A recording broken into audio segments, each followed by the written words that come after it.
Hey, this is Joe's sister Nikki.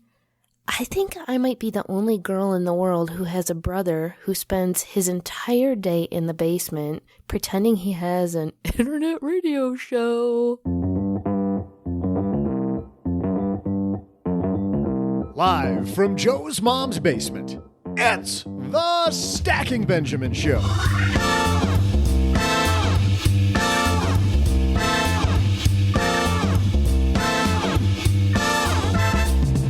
I'm Joe's mom's neighbor, Doug, and is it too late to start saving? Do you need to start now? On today's show, what needs to be done now, and which money topics can you take your time and evaluate? Joining us for our discussion, from Richest Life Planning in Atlanta, Georgia, it's financial planner Beau Henderson. And from Afford Anything, it's Bruce Springsteen. We don't have the E Street Band, but we do have the hardest working woman in the financial media world, Paula Pant. And last but not least, it's OG. Midway through today's show, let's get you in shape for summer fun with your diet and exercise questions for Angelo Poli from MetPro. Finally, we'll magnify Tristan's money, who wants to know if precious metals should have a place in his portfolio. And don't worry, I'll get the brain juices flowing with my fireside-related trivia. And now, a guy who might finally be ready for his first credit card account, as long as a free Frisbee is included when you sign up.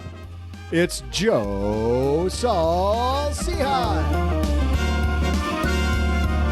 I don't think I like the Frisbee as much as I like the beach towel. Hey, everybody. Welcome to the weekend. Let me be the first to welcome you. I'm Joe Saul-Sehy, Average Joe Money on Twitter. And what a wild bunch of financial commentators we have with us today. Starting across the table from me, he's wild, he's crazy, he's Mr. OG. And he's on vacation all week this week, so... Wow, so you came out of... pulling me in on a Friday morning. Week-long retirement for us. That's very nice. I like to do what I can do. How's it going? Good? Going well? Well, I spent half of it with you, so you tell me. It was fantastic. Oh, I forgot. It was so amazing. You had to ask how it was. I forgot we were together yesterday. I totally forgot. Yeah. Yes. It's very memorable. 2 days ago, but still. And the woman from Afford Anything, Paula Pant, is here. You know, what's funny is that the intro talked about Bruce Springsteen born in the USA, and yes. I was not born in the USA. One of these two was not born in the USA. Exactly. In fact, every time I hear that song, I'm like, braggart, gotta rub it in. You were born in the USA, and I wasn't. I get it. Why don't you make your own song, Born in Nepal? That doesn't quite the same ring, but yeah, I think it needs a different melody. Oh, maybe. And the guy moved to the USA. There it is. And when she was what? 2 months. 2 months? Were you really that young? I was 2 months old when I moved to the USA. By the way, can you imagine that half a world plane trip with a 2-month-old? I will pass. Oh, right? Exactly. Imagine that 36-hour flight with a 2-month-old. Oh, Paula screaming her lungs out. Yeah. And the guy who's here to make the show, we're so happy to have him from the suburbs of Atlanta and the airwaves, the YouTube waves from Richest Life Advisors. Beau Henderson's back. How's it going, guys? I can't tell you how excited I am to be here tonight with you guys, or today. I've been spending the last 48 hours taking care of a sick 2.5-year-old. Not that I don't love you and want to spend time with you anyway, but it did give me permission to get up here out of the house and hand off the baby. So excited about that. So Beau, you're hoping for the longest show ever. That's right. I thought this was going to be like a marathon. That's what he said. You know what? If you decide to stay in studio once we're done, we won't tell anybody. Well, and that's a whole other show we can do sometime, is talking about how to change your retirement, have a baby in your mid-40s. Oh, good planning there, pal. Yeah, exactly. Well, tell everybody about your practice, by the way, what you do. Yeah, and we're here in North Metro Atlanta, and we do what I call holistic retirement planning, and it's the retirement planning you think of when we're dealing with the income planning, growth planning, healthcare, estate planning, tax planning, all those pieces together. But the piece that's really exciting and fun to me is the non-financial aspects of financial planning. And that's helping people get really clear on what the name of the firm, Richest Life, what makes their retirement rich, exciting, and fun. And let's use money as a tool to create that. And that's a lot of fun for me and very fulfilling for me to do it that way. I think that's why you and I have always gotten along, is because I firmly believe that is just, it's money's just a fuel, right? For those goals. Right. A tool for sure. Yeah. Well, we got a great show. We got Beau with us. We got Paula. We got OG. We're going to talk about what things do you need to do right now with your financial plan and what can you wait on. But first, well, there's nothing that relieves stress more when you have had a long day, you are completely fried, and you're thinking to yourself, maybe I'll just go out to dinner. But then you think about all those calories, all that money out of your wallet. And then you realize that you can eat healthy because you found Factor. Factor is ready in 2 minutes. Factor shops, preps, cooks, and delivers straight to your door, so you have more time for everything you love this spring, and you don't have to worry about eating healthy and going outside your budget because you've got the food sitting there in the fridge that you had pre-planned. What is Factor? Well, Factor has meals built around your goals, whether that's weight loss, overall nutrition, more protein, or GLP-1 support for strength and workout recovery. Check out Factor's Muscle Pro collection. Every meal's crafted with functional ingredients, lean proteins, colorful veggies, whole foods, and healthy fats. Factor bans 175 plus ingredients. No artificial colors or sweeteners, no high fructose corn syrup, no refined seed oils, just nutrient-dense foods. It's fresh, never frozen, over 100 rotating weekly meals, including globally inspired flavors like Mediterranean and Asian, so there's always something new to look forward to. I use Factor. I think you're going to love it too. Head to factormeals.com/SB50off, stackers, and use code SB50off, and you're going to get 50% off and free daily greens per box with new subscriptions only while supplies last until 9/27/2026. All right, let's jump into this. We're going to talk about what do you need to do now with your financial plan. Hello, darlings. And now it's time for your favorite part of the show, our Stacking Benjamin's Headlines. Today's inspiration for the piece, we're not going to spend a lot of time with it, but it was certainly what inspired me to want to talk with the three of you about this. Comes from a website called Banker on Fire, and the post is called "It Will Be Too Late Tomorrow." And this goes over the fact that, and shock of shocks, Bob and Adam start saving, Bob when he's 20 and Adam when he's 30, and they save $10,000 a year. And of course, Bob comes out way, way, way ahead. Actually, they save, I don't know what they do here. Hold on. I think the thing that gets confusing is the first guy stops after 10 years. Dude saves $10,000 a year for 10 years and stops. Next dude starts at 30, saves $10,000 a year for 30 years. Dude one has way more cash. Yes, there you go. Thank you guys for walking me through that. I think most of us have seen that. If you haven't seen that, welcome to the Miracle of Compounding Interest. That'll be a different show. But what it really led me to is this person says, you know what? You need to start when you're early.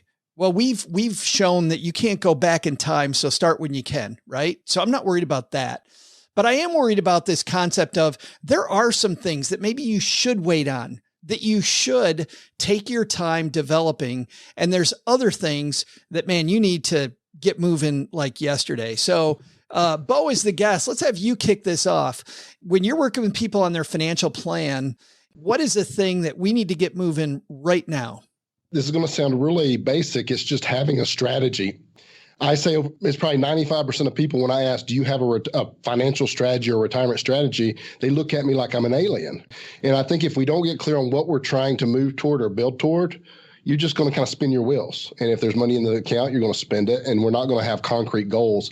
So to me, the first thing is just to have a plan or have some clarity around where are we trying to go? What is level one? What is foundation one? Then we can create a plan to move toward that. Oh, gee, I like what Beau's saying there, because I remember when I used to go in and talk at companies, I would ask people what they're saving in their 401k, and they'd say 6% or 8% or 10%. And I would ask them, Beau, to your point, where is that going to take you? And people would have no idea. then you'd ask, why did you pick that amount? Well, it was kind of what I can afford, but I like what he's saying, OG, about starting with the end in mind there.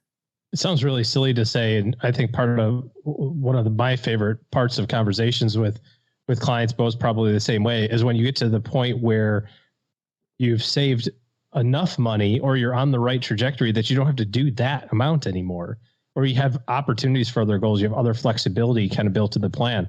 Last year, in the last 12 months, everybody's investment accounts are up 50 or 70 or 80 or 100%.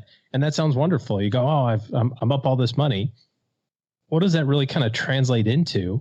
So what did I get from that? And what I've had a lot of joy in the last 4 or 5 months talking about is, hey, the last year bought you 3 more years of retirement. That's what fantastic stay the course and the market goes crazy and skyrockets. Like, what does all that mean? It means that you bought yourself 3 years worth of retirement, or you bought yourself the flexibility to spend a little bit more today. You don't have to be as aggressive for saving, or that means that you can spend more money in retirement if that's what you really want to do. So what kind of translating what that flexibility turned into, I think, is super fun. But if you don't know where you're headed, like you said, when you say I'm saving 6%, what if you had to save 7? What if the magic number was 7 and you're at 6 and you find out at the very end, like, oh crap, I was off by 1%. So, and I could have done it. Too bad. And I could have done it. And how exciting of a conversation is that, though? Hey, I'm here to tell you, you just bought yourself a 3-year earlier retirement. I mean, that's the fun stuff. Yeah, I absolutely love those are the fun conversations to have versus the, hey, what do you think about retirement at 70 instead of 55? Yeah, those were always the reason your Social Security projection in your plan says 70 is because that's the soonest you can retire. And you need every nickel you can get of that money. Then some. Paula, I would imagine you're somebody that spends, I would think, oodles of time planning. You have a plan, a strategy, don't you? There have been seasons in my life when that's more true and seasons in my life when that's less true. I don't think that, I'm 37. I don't think I can say that I've done anything consistently for the last almost 2 decades of being an adult. But don't you think that that's kind of the fun part, though? Like, I used to get pushback from people on building a financial plan, and maybe it was they didn't want to work with me, and I'm okay with that. Like that was fine. But I remember people tell me, why would I put a plan together? Because it's, the second I put it together, it's outdated.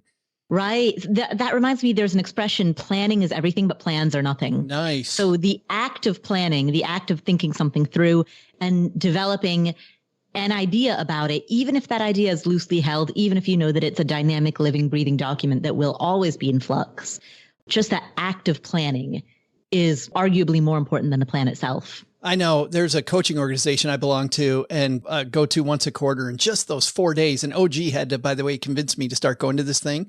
Drag you to it. Yeah, because I thought taking those days, but I got to tell you, man, taking those 4 days to just think about the plan has made the other 361 days so much more powerful and on point. But there's people on the other end, Paula, like planning for 4 days a year is fine. But I also know people that were all about the planning, but once it came time to begin rolling, right?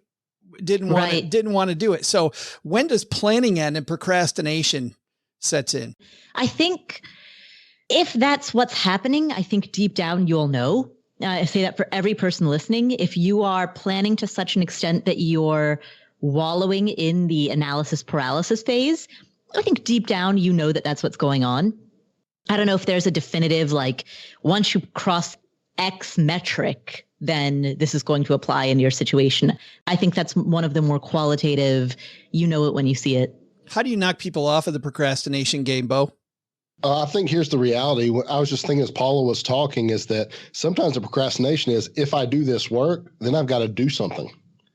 Then I've got to be held accountable to what I might do in that work. So it's easier to just keep putting it off. And I think the key is kind of, we were having that conversation earlier, is can we tie it to something our people or you're excited about, and then give them a real exciting reason to take action steps and plan? Because if it's just to make the spreadsheet work out, for a lot of people, that's just not that exciting. That's so funny, Beau. I love your approach with the carrot. I was more of a stick guy. I would say if we don't start this right away, here's much money we've wasted by not doing this the last 6 months. how long do you want to pay this cost? Like I was on the other side.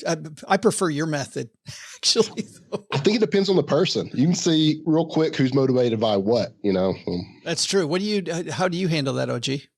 I'm with Beau. I mean, it really kind of just depends on who you're talking to and kind of that motivating factor. I think what's interesting is, especially if you're working with a couple, each of them have different motivations as well. And sometimes you can incentivize the whole group by like kind of thumbing one of the, you know what I mean? Like one of the people in the partnership. Like, well, Joe said that he's okay with working until 70. So I guess we'll put them, what? Joe said we're not working till 70, you go, oh, well, if you don't want to do that, then this is the other way to do it, But I think our job is not so much to carrot or stick anybody, so to speak, but just hold up the mirror and just say, this is what's really happening. And I'm not going to give you a rosier than better picture. I'm not going to make it look really great. I'm not going to make it look bad, but I'm going to make it how it is. And what you choose to do with that information is up to you. And I can tell you the impact of your decisions. But, if you want to plan on working until you're in your 70s, that's great. My grandfather worked till he was 90. So he didn't need a lot of retirement money, But if you want to retire when you're 55, then that's a different plan, different path. So I love the idea of having somebody to hold the mirror up. And I don't think we have enough of those people in our life. I feel like we need to be that for each other more often. Let me go through some specific instances and you tell me if this is something that you can put together a strategy for, or should you just get moving? OG, I'll start with you. Credit card debt, just get moving or put together a whole strategy first? Ooh, that's a good one. There's pros and cons to both. I think that you have to commit to it first. I think you just have to start throwing money at it. And once you've demonstrated your ability to throw money at it, then you can sit down and figure out what the best way to throw money at it is. Paula? With credit cards specifically, I think you can start by just starting. Start by throwing money at it. And then shortly after that, sit down and make a plan. But don't let the idea that you need to make a plan keep you from getting started. Did you just say exactly what OG just said, but in different words? Yeah, basically. To state it better, though, OG. Well, you asked me the same question. At least Paula's got your back. Agree, Beau? Do you agree with their approach? Here's the thing. What I see a lot of times with credit card, when people come in with an issue, is if they're paying a little bit extra on everything, thinking they're making progress, sometimes they're kind of treading water. So maybe a little bit of organization to say, here's your action items, and I'm going to hold you accountable to this, and we'll restructure. Give them a simple 1, 2, 3 action step maybe, because I do see that a lot where people they think they're doing the right thing, but they're kind of just not as efficient if they had just a little bit of a plan there. But yours is for people that are already paying money down toward the debt, haven't really started plowing it. Let's stick with you. What about buying life insurance? Yeah, I think that's one of those things, of course. If you find a need and you can do it while you're healthy, I've dealt with a lot of people that come in and want it, of course, reactively after something's happened and they can't get it. So I think having the conversations, is there a true need? There's a lot of life insurance sold out there where there's not needs, right? Just to sell to be sold. But if there's a need and you can do it, it's one of the most leveraged pieces of money I can find to protect you and your family. So I think that's a do it now. But it sounds like coming as an educated customer when you say there's a lot of people selling life insurance that's not needed. Right. Yeah, I think that's it. Is if you come in and somebody's positioning life insurance as part of your strategy, I want you to be able to explain why. Why do I need this? What does this solve? What does this tool in my plan solve? Is it to pay off the mortgage? Is it to replace an income? And then that way it's not just, it's being sold to you because this is what this person sells. I was laughing, by the way, when you were talking about insurances, because I had a few times where somebody would come in wanting disability coverage or long-term care, and I would ask what happened. And there was always some diagnosis they had just gotten. Always the only time. And you're like, yeah, it's too late. We can't do that now. Paula, would you like to say what Beau said? But nicer, please. In a better way. Well, to add to that, one of the challenges of buying long-term disability coverage or even short-term disability coverage is that the insurance people immediately suspect you. I remember having some conversations with some person who was selling insurance at a time in which I wanted to buy a long-term disability plan. And I could, he was grilling me on what happened. And for me, nothing had happened, but I'm in the financial world. And so I was motivated for that reason. You know, I knew that this is a benefit that other people are getting from their jobs, and being self-employed, not having a job that gave me a benefit like that. I wanted to create that benefit for myself, right? That's what self-employed people do. And man, just the system's not set up for that. That was originally the problem with buying your own health insurance, was before there was a mandate, people who needed it didn't buy it. And so again, you go to buy health insurance. I remember buying health insurance pre-ACA, and it was like, okay, well, what do you need this for? Yeah. Are you sick? It was just it was just a dirty pool. Yeah, exactly. Exactly. Yeah. Let's change that. What about estate plan? Get your will. I don't get to talk about the dirty pool of insurance. But you would go. Come on, man. Is that your favorite topic? I was ready to rock. Well, how about if we pivot back? What do you think about the dirty pool of insurance? Nope. Nope. No comments. My mom said I have to say nice things, because if I can't say nice things about insurance people, I can't say anything at all. So what about getting your will done then? Let's go there. All right. Get it done. Let's talk about lawyers, because that's way better. Your estate plan. I think your estate plan needs to have a plan. I think the estate plan in a box is a slippery slope, you know, and maybe it works for some people. Maybe it works for like kind of the really, really, really simple stuff. But as soon as you add any sort of complexity there, spouse, children, any reasonable amount of money that people are going to argue about, I think it makes sense to really kind of sit down and think about what you want to have happen with your stuff in case you're not around to handle it. And certainly once you have kids, now you have to think about what do you want to have happen to them? Like, who do you want to be in charge, and how do you want them to got to think through like what you want their life to be like.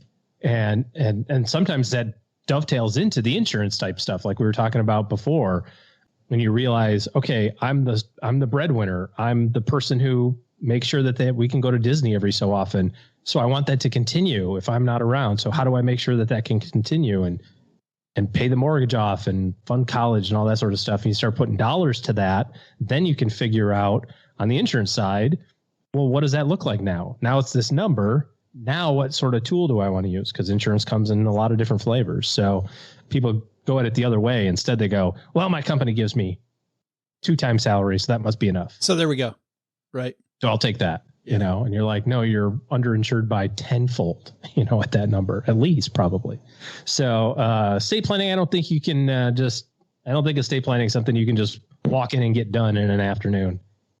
But I like how, Paula, that OG still slips in his comments about life insurance, even though he said he wasn't going to. Still found a way to get that done. Whenever somebody has some strong thoughts on an issue, it comes out one way or the other. It does. When you squeeze an orange juice comes out, doesn't it? Doesn't matter what the external circumstances are. And so do the little seeds, which is what we got there. Yes, they pop out. Yeah. Something though interesting about the estate planning is you're talking about, that's another one of those items. 90% of people I talk to, something we need to do, or it's 20 years old and outdated. It's not been done yet. It's one of those reactive decisions people do. They mean to do it. They say it's important, but a lot of times it's not addressed until after the fact. It's such a terrible thing how exciting is it to sit down and think about not just your own demise, but like the extension of the next 70 years without you. Right? Like if I die today, I expect my kids to be alive for the next century, and I have to account for them for a portion of that time, if not all of it, plus their their kids and stuff like that. And you're envisioning all this stuff, and you're like, this is terrible. I don't skip. I'll do it later. I'm thinking about mine. Mine is outdated now. I mean, mine probably should have been done 6 years ago, redone. It was a really comprehensive plan, but made for when my kids were until they were 18. And now I would do things completely different than the way I have it laid out. So, and the maturity that they exhibit from 18 to 25, like they are now, that changes your opinion and the trajectory of their careers and the people they're hanging around with and the habits they get into and all that sort of stuff. we talked a couple of weeks ago about the grandmother who's probably erasing her grandkids from the estate plan. She's 90. Like, you SOB stole 60 million from me. You're out. It was so horrible. We'll link to it in the show notes, but a grandmother was suing her grandsons who were her brokers who were ripping her off. So they were getting written out of the will. And that was a pretty big estate too. It was like $100 million. It was $100 million estate. Yeah. And they just had to treat grandma right. She was 93 for crying out loud. They got $3 million in commissions for doing it and missed out on the other 97 million. Wow. But they put it all in Dogecoin. So you put $3 million in Dogecoin. You had $100 million for like a day, and then you went back to 3. Beau, I want to ask you, as somebody with kids, what about teaching your kids about money? Have a strategy, or go in and just on a daily basis as you mess up with your money to bring your kids along? I think it needs to be intentional. I think it's looking for learning opportunities to teach financial lessons, right? Age appropriate. The 2.5-year-old is kind of tough right now, but we did a lot with the firm. We'd go into some of the local middle schools and high schools, and there's age appropriate things where, what happens, a lot of these things we're talking about on the spreadsheet, it would be beautiful if everybody started saving in their 20s, like Adam or Barney or Charles, whichever one that was, right? If everybody started then, but life doesn't work like a spreadsheet, right? And if you're like me, it took me a long time to get established and serious and thinking about the future. So yeah, I think it's something we should look for, intentional opportunities to teach our kids about money. The parents that I've found that have, their kids say it was the best gift they've ever gotten. I absolutely love that. I don't think it has to be a complete thought out, like I'm going to create this big, huge curriculum, but as the opportunity comes up, make sure that you grab it. And I'm sure there's some books on that. If not, there needs to be, about age appropriate ways to teach kids. That'd be excellent. So you don't have to overthink it. And actually what's funny is we know several of those. So we'll link to those in the show notes at stackingbenjamins.com. Those are the big ones that I was thinking about. Is there any other thing that where you think people might get it wrong, guys?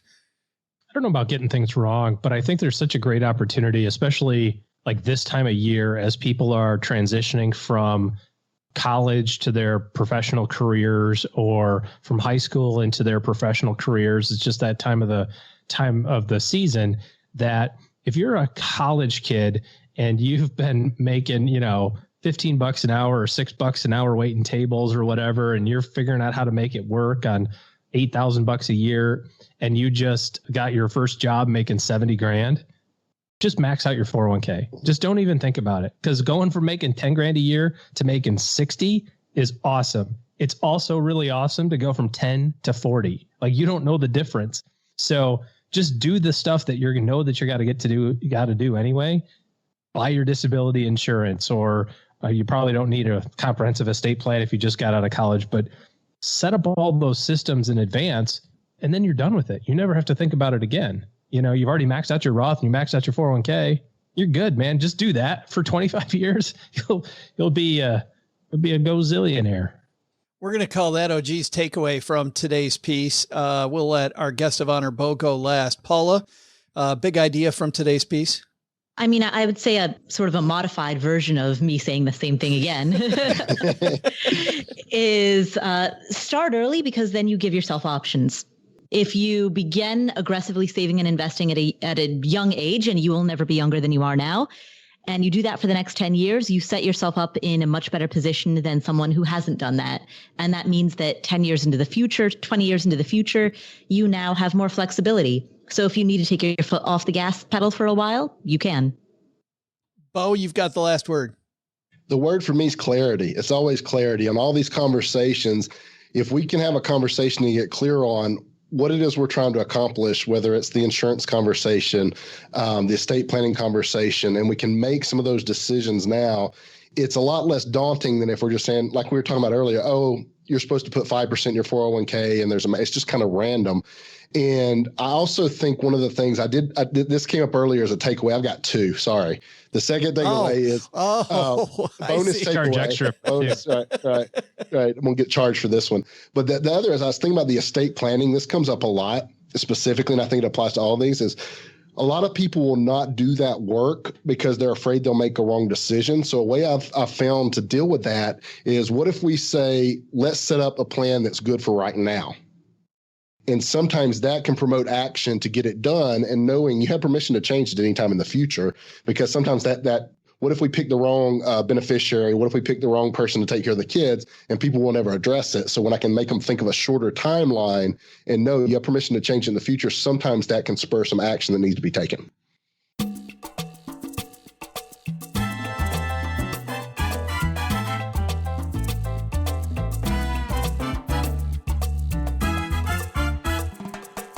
Well, usually here in the middle of our Friday show, we have a Friday FinTech segment where we talk about something cool on your phone or computer that you might not know anything about. We learn about it together.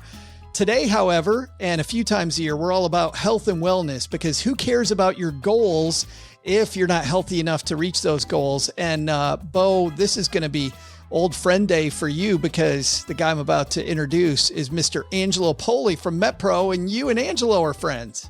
That going way back. So, and Angelo's done amazing things. He was talking about this vision of this thing he was going to build, and it's there. He made it. He did it.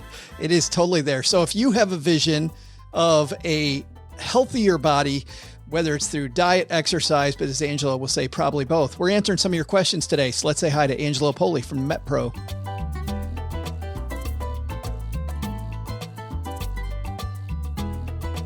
Hey, I'm back with us again, Mr. Angelo Poli. How are you, man?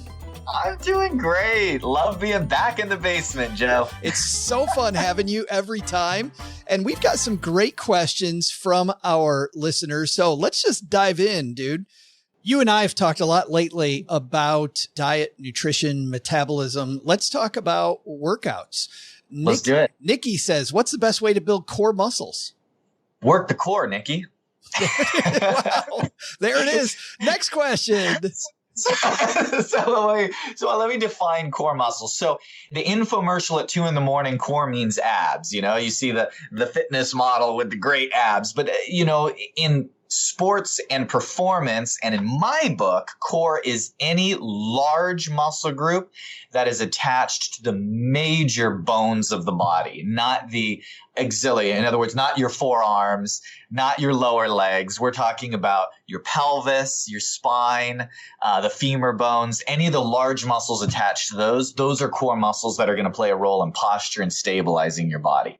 So you definitely want to do the traditional ab training, core training, stomach and erectors of the low back. But I would also incorporate at least one movement for each complex of muscle groups. So a pushing motion, a pulling motion, and some sort of squatting or big ticket multi-joint lower body movement, even if it's not with load, to work all of the major core muscles in addition to all of the ab exercise that most of us are already familiar with. Boy, even squats without load for me is that is tough. Oh, you feel it. Oh yeah, you definitely feel it. Just I don't know, just with my own weight level. This is a question from Alan. Exercise recommendations for someone recovering from significant sciatica pain, bulging disc. People often feel pain. I right now have a issue in the back of my ankle. And, sometimes you think, Angelo, I'm just going to power through this and that works. And other times this might be something more. Somebody who's had significant pain? Yeah, don't do that. As someone who has walked with a cane for a large portion of my 20s, listen to your body. If you're having sciatica, what you want to do is you want to go and talk to your doctor, figure out, okay, what's going to make it better? What's going to make it worse? Now, once you get that all squared away and you're at the point where your therapist, your doctor says, go and strengthen your body, go and do exercise, then as far as a good place to start, I would say actually the exact same thing that I said for the last person, which is for the core. Yeah. Don't ignore, pick a simple push, a pull. So a push can be as simple as a push-up. It can be off your knees. A pull is easy if you have access to a gym. You could do like a cable row or a lat pull down. If you don't have access to a gym, you could do a makeshift TRX row. If you've ever seen like TRX straps, you can come up with something similar to that. If you have a straight bar to hold on to, it's called an Australian row. But there's a lot of ways to makeshift a simple row movement. And then importantly, I would look for a lower body movement that is not going to compress the spine. So you could do a body weight squat. You could do a ball squat where you're putting a Swiss ball or the exercise ball between you and the wall leaning back. And that's a great movement because you can control how deep you go, what the intensity is. Again, all of this, check to see with your doctor what your circumstance is. Sometimes with sciatica, we're talking disc and nerve involvement. So that's a whole different ball of wax. But assuming that you're ready to strengthen the muscles, incorporate some of that and then look for cardio that's not going to put a lot of stress and torque on the discs and the joint of your spine. So ellipticals are really popular just for that. Bikes, upright bikes, some people, recumbent bike, though that is in a seated position. And some people swear by swimming. Yeah. So there's a number of things you can do. And if you don't have access to that, you have access to a treadmill, but you're not ready to run, do incline walking. Just a mild incline can increase the intensity even without running. So there's a few things that you can, of course, check with your healthcare providers as to whether or not it's safe for you, but there's a starting point. Somebody asked here, they could do either a stationary bike or do a treadmill. Which one? They have money for one of the two. Which one do you think would be better? I got it. There you go. So the answer is depends. I want you to get the one that you enjoy the most. So I would say a lot of people ask me this and I tell them go to a gym or borrow, rent, whatever for an afternoon. Try them because that's an investment. You're going to make an investment. It's going to take up space in your house. You want to get it right. So try out a recumbent bike or an upright bike. Try out a treadmill. If you don't have the ability to try anything out, a treadmill is good because it's one exercise I know you've done before. I mean, I think you've walked. So I know that it's not going to be like, wow, this is such a weird sensation. I've never done moved this my before. legs like this. This is so strange. But some people will sit down in a bike and be like, oh yeah, I don't really like this. Other people love it. So additional factors are there's some machines where you can add a measure of resistance so it becomes hypertrophic and you can actually use it to train some of the muscles of your lower body. So that can be a benefit. But back to square one, go ahead and try it and then do whichever one you feel like you'll be consistent with more often. I've got just two more questions for you. One, okay. I just want to circle back to Kathy's question, which I know we've talked about this a little bit before, but I think we've been talking so much about exercise. But today we talked about exercise and about fuel. And Kathy, spin instructor, if you remember Kathy, spin instructor, mm-hmm. She talks about the importance of fuel in the morning. And where do you sit on the intermittent fasting thing we talked about earlier and early morning workouts? Okay. So again, depends. So I view that, so you can do fasting state cardio. I view that as a advanced technique in that most people will get more benefit out of just consistent balanced meals spread evenly throughout the day, eating before they exercise. Just the average person.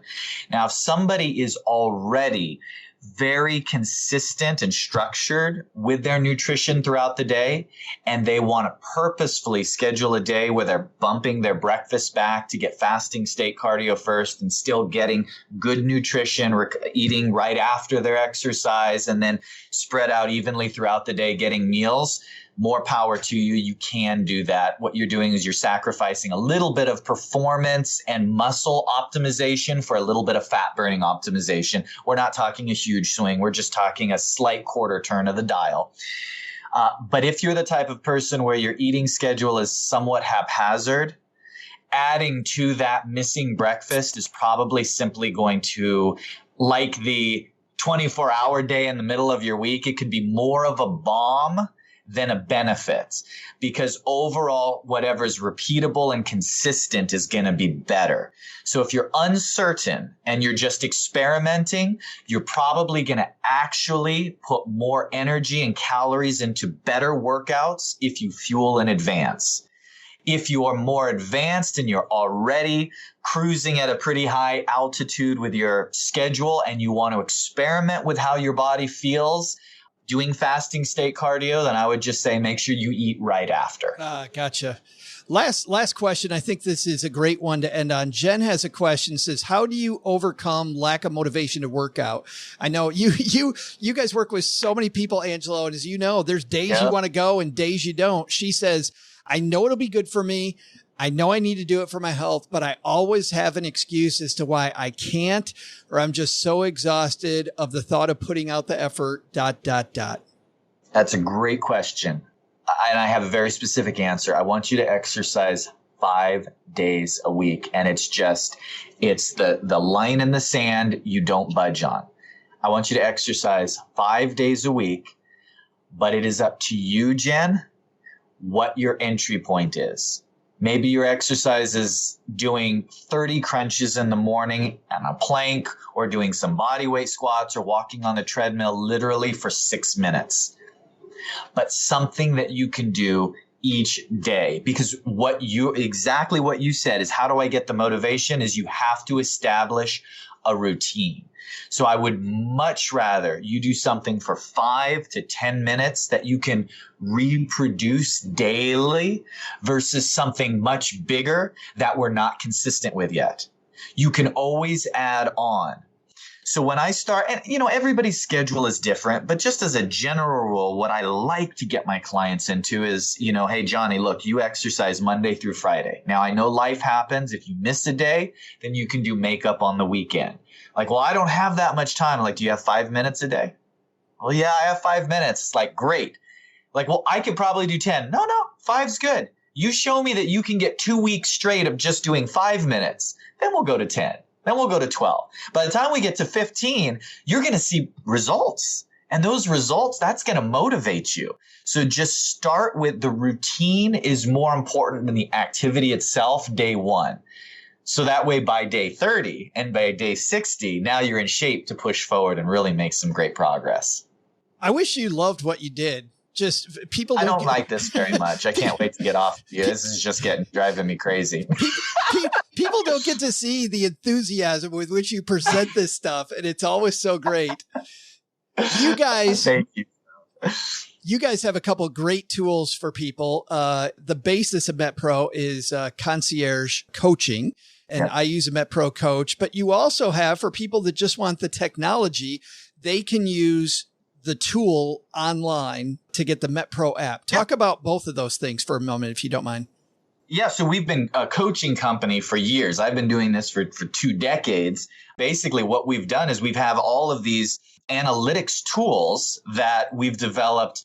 Frankly, they were for our coaches to get them sharper and sharper and better at what they do, giving them all these tools to work with their clients. And they have just evolved over time to where somebody who wants to kind of take their own journey, but utilize our tools on the way can do so. So wherever your starting point is, we have something to take care of you with. We can help you out, even if it's just a conversation and doing some strategy. So if you want to reach out, feel free. One of our consultants can visit with you and just get to know you a little, give you some tips and send you on your way. And at any point, if you want a little more horsepower, we got you covered there also. And it's a great conversation. No matter what, Stackers, the conversation that I had just leading into it was really good. I mean, questions about just your body type. Like, I didn't realize just different people just have different body types, and figuring out that starting point, it was such a, I don't know. It was even that first discussion was really enlightening. So it's metpro.co. It's not .com, it's .co. metpro.co/SB for more. So we'll have a link to it on our show notes page at stackingbenjamins.com.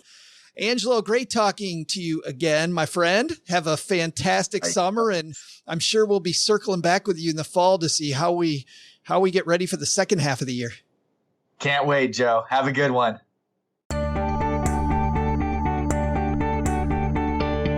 Hey, trivia fans, I'm Joe's mom's neighbor, Duggan. Have you heard? We're about to start doing these Friday shows live on an app called Fireside. One of the Fireside backers is a guy you might have heard of named Mark Cuban, or, Marky Mark as I refer to him. So today's trivia question is, Cuban made his way into the Guinness Book of Records in 1999 by making what was then the largest single e-commerce transaction for a Gulfstream 5 private jet. So how much did he pay for the jet? I'll be back with your answer faster than a jet can take off. All right, if you're brand new to the show, our three normal contributors, Paula, OG, and Len Penzo, who has the day off. So, Beau, you're going to be taking the place of Len Penzo today. They have a year-long competition going. Len is the returning champion, but in a two weird twist of fates. Number one is OG has a 3-point lead. He has 9. Ooh. In another twist of fate, Paula is tied for second with 6, which never happens this early in the year, which means you also, Beau, you and Len together have 6. So because you are representing the returning champion, you're going to go in the middle.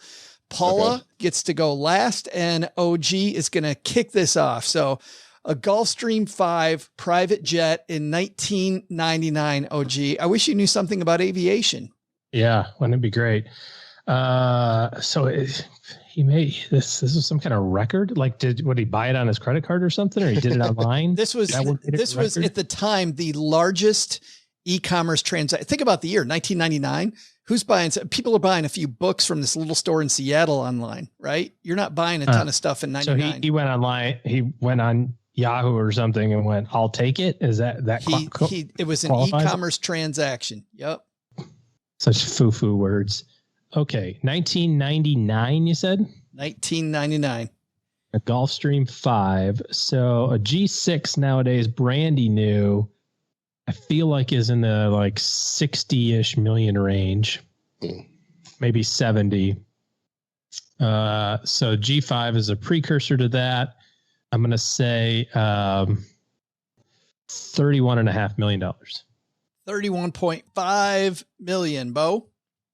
I like that. OG got me in the ballpark by giving me an upper limit there. Welcome to the show. Yeah, 31.5. I'm going to go a little higher, say 35. 35 million for Beau. Well, Paula. Oh, you know what this means. I don't know what it means. Tell me what it means. What does it mean, Paula? It means I now have to decide if it's greater than 35 million or less $1 than above. Exactly. Or is it less than 31.5? What if it's in the middle? There's some possibility of that, but I would say that I love how Paula treats $4.5 million like it's a rounding error. Just who cares? Balance of probability. I'm going to go with 31.49999. And that's the way it gets done, people. Right there. Well, we would love to tell you who's got this. Is it Beau at 35, OG with 31.5, or Paula with 31.499? We'll let you know here in just a minute. Did you know with a More Reward credit card from Navy Federal Credit Union, Stackers, you pay off your credit cards in full every time. You could then earn 3 times the points at supermarkets, food delivery, and gas, plus 1 point on everything else. Now, you're going to earn those either way, but really, if you pay off your credit card every month, it makes it well worth it to play that game. Do not go after reward points if you're not. But I'll tell you, what I love about this card is your rewards won't expire while your account's open. You can redeem them for cash, travel, gift cards, and more. You know how many reward points I've had expire? I've just tons. Plus, the More Rewards card's contactless. You can make payments quickly and securely with just a tap of your card. Speaking of rewards, by the way, you can get a Navy Federal auto loan and reward yourself if it's time for a new car. Applying's easy. You can do it on their mobile app, online, or by phone. And it's so fast, you could get a decision in seconds. Right now, rates are as low as 1.79% APR. Plus, with Navy Federal's car buying service powered by TrueCar, you can shop, compare, and save on your next new or used car. I have done this. it will save you tons and tons of money to use Navy Federal's car buying service powered by TrueCar. It is incredible.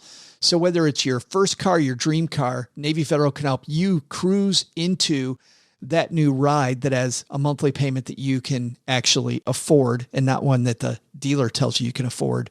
At Navy Federal, our members are the mission. Insured by NCUA, open to the armed forces, the DoD, veterans, and their families like me. American Express is a registered service mark of American Express used by Navy Federal under license. Credit and collateral subject to approval. Rates subject to change and are based on creditworthiness. Rate available for new vehicles. Message and data rates may apply. Visit NavyFederal.org for more information and to apply. Well, running a small business, as you may know, like I do, it is super fun, but it can also be very tough. And when it's time to get a loan, it can feel impossible to find the lender that you actually trust. Big banks say no. The internet, well, that's full of sketchy offers with sky-high rates and fine print you can barely read. Whether you need help covering payroll, managing cash flow, or investing in growth, you deserve better. And that's why I recommend the small business marketplace Fundera, which is powered by NerdWallet. It's a free, easy-to-use platform. It lets you compare real financing offers from trusted lenders, and it's all in one place. And what I like is that you don't need perfect credit to get started. There's no spam. There's no bait and switch. Just personalized options that fit your business needs. Nothing I like better than a place that treats me the way that they would want to be treated.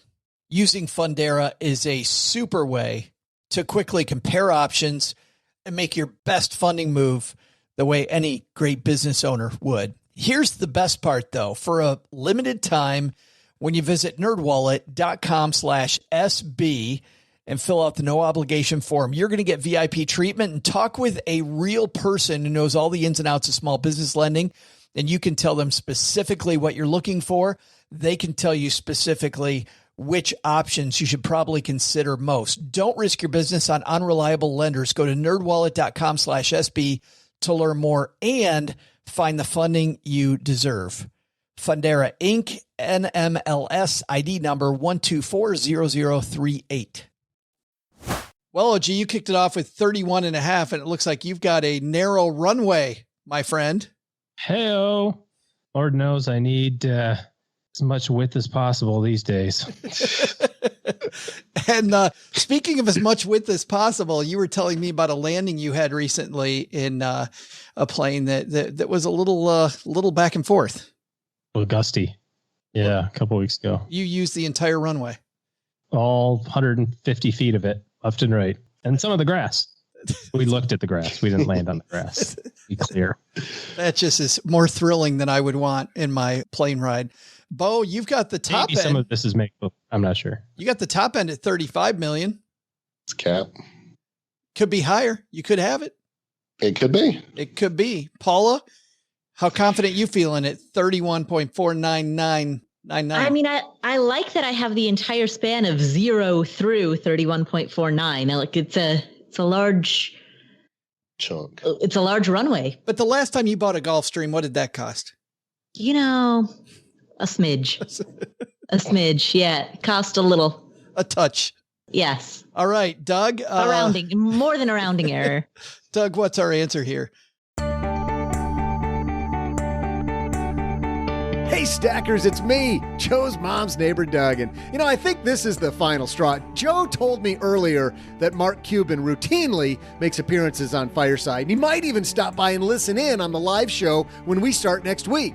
Are you out there, Marky Mark? Are you listening right now? We could do this whole podcasting thing together, man. We'll start small, though, with a trivia question about the man himself, Mark Cuban, who made his way into the Guinness Book of Records in 1999 by making what was then the largest single e-commerce transaction for a Gulfstream 5 private jet. How much did the jet cost? Well, Cuban bought his new toy for $40 million. $40 million bucks! Mark could afford to buy that private jet because in 1999, he sold his company, Broadcast.com, to Yahoo for $5.7 billion, personally netting a cool $2 billion in the process. Now that is a lot of moolah. See ya! All right. Whoa. I'm so excited that the first 2 times I was on the show, I was not even in the ballpark. So to actually win one, there you go, Lynn. That's for you, buddy. You just keep throwing darts, Beau. Just keep throwing the darts. That's right. Yeah. This means I am no longer tied for last. I'm back to last again. But it's got to feel comfortable, Paula. It's a comfortable feeling. It's like an old sweater, isn't it? Reversion to the last. But it's too early. Like you always roar in the fall, like September, October. This is out of season for you. So yeah. Well, I was hoping to get an early start. I still am. It's just a minor temporary setback. It's just a flesh wound. Exactly. Hey guys, let's answer a stacker question. If you're somebody, by the way, that has lots of questions on doing better with your money and you'd like a guide to our Monday and Wednesday shows, comprehensive guide, by the way, I'm very proud of them. StackingBenjamins.com/stacker. Also, starting early next year, we're taking the show on the road. We're going to do 7 live shows, go to like 32 cities, I think we're up to. So StackingBenjamins.com/stacker to be the first to get all of that information. But today, we're going to help stacker Tristan get ahead with his money. Say hi, Tristan. Hey, Joe and OG. And if you're listening from the bunker, Len Penzo, my name is Tristan. I'm from Eureka, Illinois. And I had a question about precious metals. Is it worth investing in if you already have an established retirement account with a W-2 job, such as my 401k? And I also have a Roth IRA that I just started investing into. But I heard that it was good to put a small chunk of your money into precious metals. Just wanted to know your guys' insight on that. And Doug, I know you didn't have a good run in 2020, but I'm rooting for you in 2024. See ya. Awesome. Hopefully Doug decides to run again. We need all the Doug in Washington, I think, that we can get. Thanks for the question there, Tristan. And by the way, Tristan being from Eureka, Illinois, do you think you pronounce that Eureka or you think you pronounce that I'm from Eureka, Illinois? No? You got to do something with that. You got to. Yes, if I'm from Eureka, I don't know. There was a town, Hamilton, Ohio, where they changed the spelling of the town so that it had an exclamation point at the end. So the official name of the town was Hamilton! Exclamation point. That's so good. They eventually sounds like changed something it. that people in Ohio would do. See, that's great. Now there's a town in either, and people from out there will know, it was either Arizona or New Mexico called Truth or Consequence. And I think it's New Mexico. And, and you know, but it's lost on most people today, but that was a game show back in the day. And they changed the name of their town to the game show to attract people to come to the town. And so now it's just a town with a weird name, Truth or Consequence. So Hamilton with an exclamation point, Paula, years from now, people will be like, what the hell's up with the exclamation point? Exactly. What's going on? So let's help out Tristan. Beau, let's start with you. Precious metals in a portfolio. What do you think? Yeah, you know, it's kind of like a lot of these things that come up. And some people, when they're coming in talking about precious metals, it's like, I saw that commercial with Tom Selleck or somebody, right? And I'm all in. I'm convinced I'm sold. I'm moving my 401k. And my take is precious metals are a diversifier. And if we're in a position to take 5%, I've been okay with a client taking as much as 10% and diversifying into metals as a diversifier for the portfolio. But I'm very hesitant when somebody's coming in saying, let's go all in. Not a fan of that at all. Why does somebody want to add precious metals? We say it's a diversifier. How come? Well, it acts different than probably their funds and their managed money or their assets in the rest of their portfolio. So when the market's not doing great, that might hold up better. You know, metals are a good holder of value, and it acts different. A lot of people, I think the big reason we see people come in is they're scared to death of the fear that the dollar is going to become worthless, and they're going to need to go to the grocery store. So they need to have bags and bags of silver and gold in their basement to go buy groceries. Is that going to happen? I don't think so. I think we've got a long way to go before it gets to that point. Again, to me, it's a diversifier. I'm okay with that. It could be a good thing, and it's going to act different than the rest of your portfolio. And Tristan, by the way, I realized why you said Len Penzo, because but we already know Len Penzo's take on this. Len would say yes and more. And more and more. Like that's what I was talking about when I said those people that say 100% go all in. I was thinking of Lynn. Yeah, that's right. Yes. And move to your bunker underground as well. Paula, precious metals? I agree with both. If you want some minor diversification into precious metals, then cool. It's a low correlation asset. You can have some diversification that, doesn't have a high correlation with other types of asset classes in your portfolio. It's arguably a hedge against inflation. So that's great, but you want to keep the asset allocation reasonable. Not that it really matters, because I don't think that because one person does something, other people should. But do either of you guys have precious metals in your portfolio? Paula, do you have any precious metals? I do not, but I do have cryptocurrencies, and I believe that they are a bit of a digital gold or a digital precious metals. Beau, how about you? I have a few things, some gold and silver, but I keep it in a safe. I have tangible gold, things. Which is the way Len likes to buy it too. He thinks if you're going to hold it for the grocery store, you should have it. OG, do you agree? I disagree with everything. I think that buying gold or silver, especially in a investment product, is a waste of money and energy. It's generally 10 times more expensive than your run-of-the-mill, call it S&P fund or something like that. And I can't get behind the idea that, well, this time it's going to be magically so much better than the greatest 500 companies in the entire United States, or, whatever index you want to use, all the companies in the entire world. Gold hasn't done anything in 40 years and it has periods of time. Like last year, I think silver was up like freaking 80%. And people go, well, see, there you go. I should have had silver. It's like, cool. What did the S&P do during that time? Oh, weird. Also up that same amount with way less volatility. I think like the whole, maybe we need to have some other sorts of ways to buy bullets and bread in case the economy collapses. Okay. See, I will. But I think that there's so much other crap that would go wrong long before that becomes an issue, that you're not going to take a bar of silver and like a whittling knife and be like, what do you guys think? Like that amount is good I need some soup.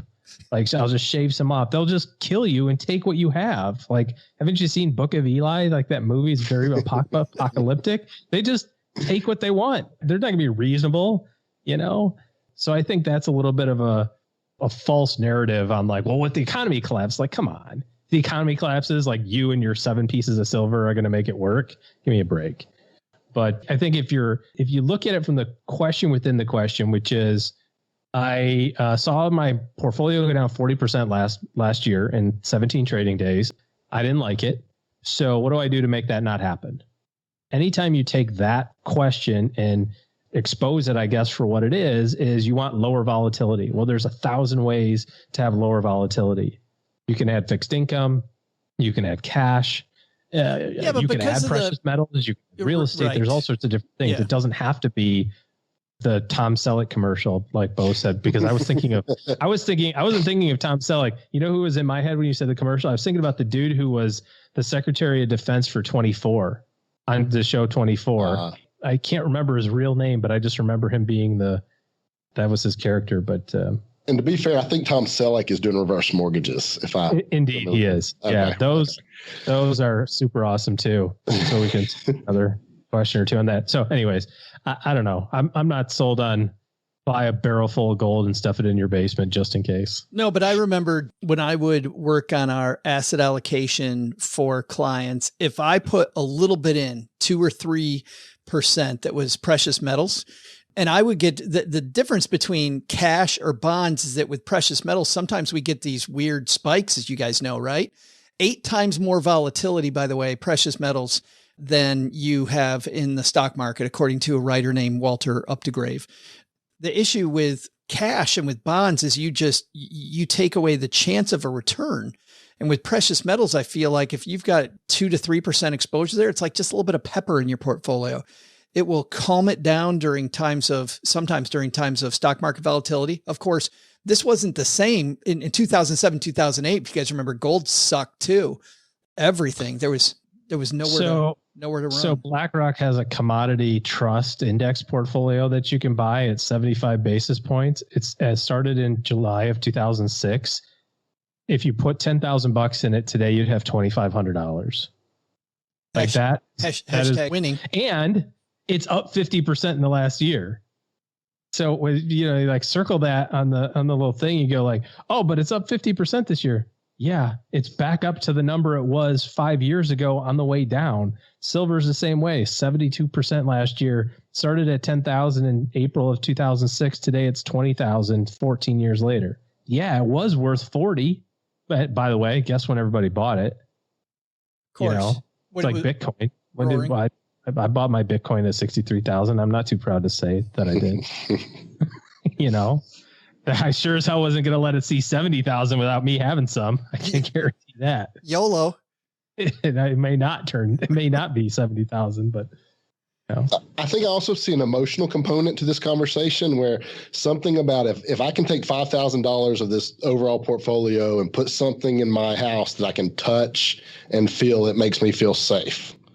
And in that emotional security, is that hurting things, or is that if that keeps the rest of your plan on track, does that make sense? No, I totally agree with that, Beau. It's more about you than it is about the market, right?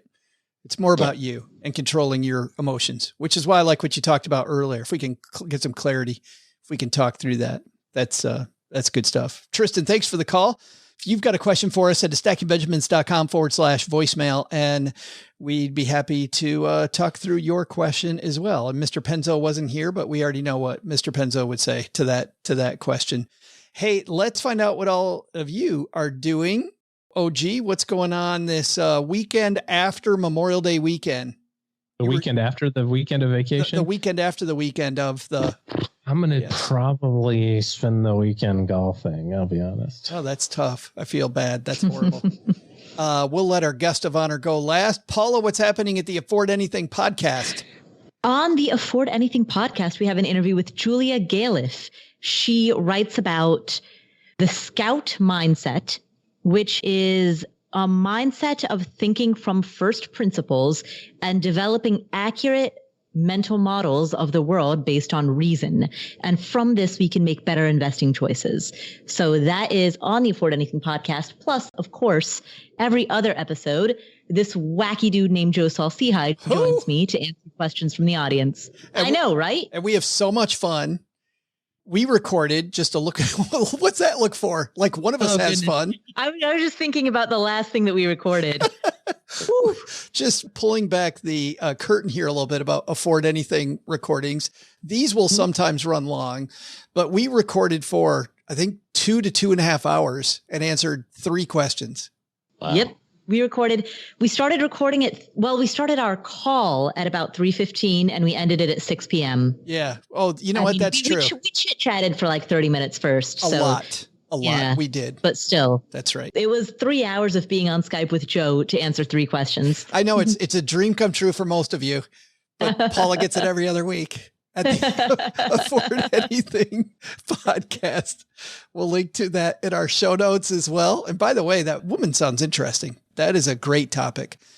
Julia Galef. Yeah, I've been following her on Twitter for a number of years. She's a great writer in the metacognition, thinking about how to think space. Well, it sounds totally up your alley too. The stuff you like to. Completely. Yep. But I also love the fact that you've been following her for a long time. What I love about doing a podcast is we get to talk to these people. Right. It's just an excuse to ask them all the annoying questions that you would ask them in a conversation at dinner. And they'd be like, hey, I don't want to talk about this now. Exactly. But on a podcast, we get to. Beau, thanks for hanging out with us again, man. Hey, I had fun. This was a lot of fun. If somebody wants to reach you for more financial planning help, where do we find you? richlifeadvisors.com is kind of the hub for everything. Excited we're going to be doing a version of the Retirement Resource Show that's a live stream. So all kinds of fun stuff could go wrong there. So that could be fun. and something that I'm really excited about, I'm going to cross 200. I've taught a Social Security optimization class here around Metro Atlanta 200 times next week. Wow, really? Yeah. I was going to say OG and I have crossed 200 a couple times, but that was something totally different. That was Angelo Poli related, not... Very good. That's awesome. And we'll link to Beau on our show notes page at stackingbenjamins.com. So you guys can write him or call him and let him know you heard him here. All right. That's going to do it for today. Doug, you got it from here, my friend. What should we have learned today? So what should we have learned today? First, take a lesson from our roundtable discussion. On most life events, action early is a better answer than waiting for the 100% right time. But if something is irrevocable, That's when you should make sure you have some good support and make a wise move. Second, worried about your net worth? How about starting with your health? By improving your wellness game, you'll be able to enjoy your riches as you stack Benjamins. But the big lesson? Don't tell Joe's mom that you'll take her for a ride in the El Camino sometime. Turns out she says sometime is now. Gotta go. To learn more about our guests and for more resources, you can head to our show notes page at stackingbenjamins.com. To check out Beau Henderson, head over to beauhenderson.com. That's Beau spelled the correct way, B-E-A-U. To hear more from Paula Pant, just head to affordanything.com. This show is created by Joe Salsihai, produced by Karen Rapine, and engineered by the amazing Steve Stewart. Online, visit us on Twitter at SBenjaminsCast or on our Facebook page. I'm Joe's mom's neighbor, Doug, and I swear the worst part about coming over to Joe's mom's house is having to put on pants. SB Podcasts may receive payment on the show from sponsors and guests in the form of books, giveaway items, discounts, or other remunerations. That's a big word. There's no way you take advice from these dorks, but like Joe's mom always says, don't take advice from people you don't know. This show is for entertainment purposes only, and before making any financial decisions, consult with a real financial advisor.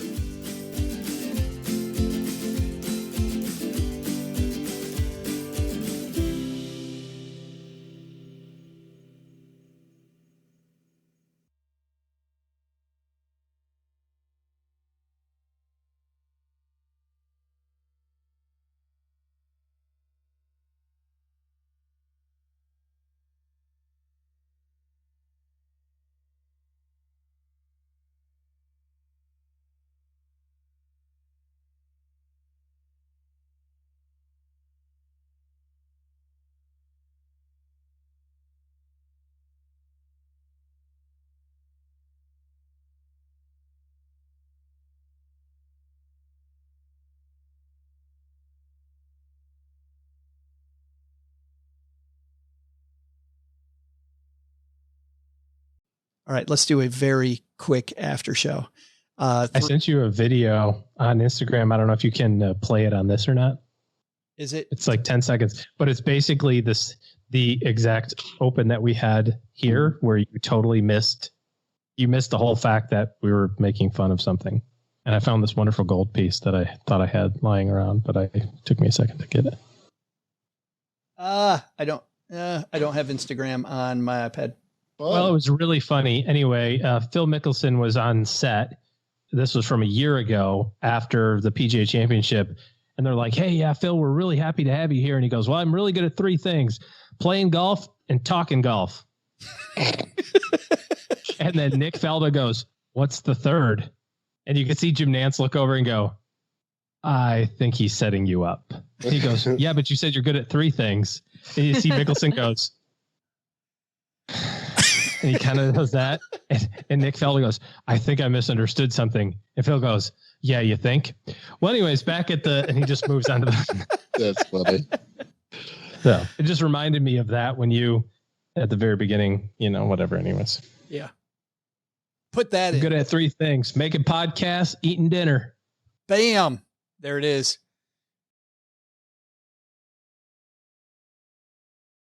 OG, what's going on this weekend after Memorial Day weekend? The weekend after the weekend of vacation? The weekend after the weekend of the...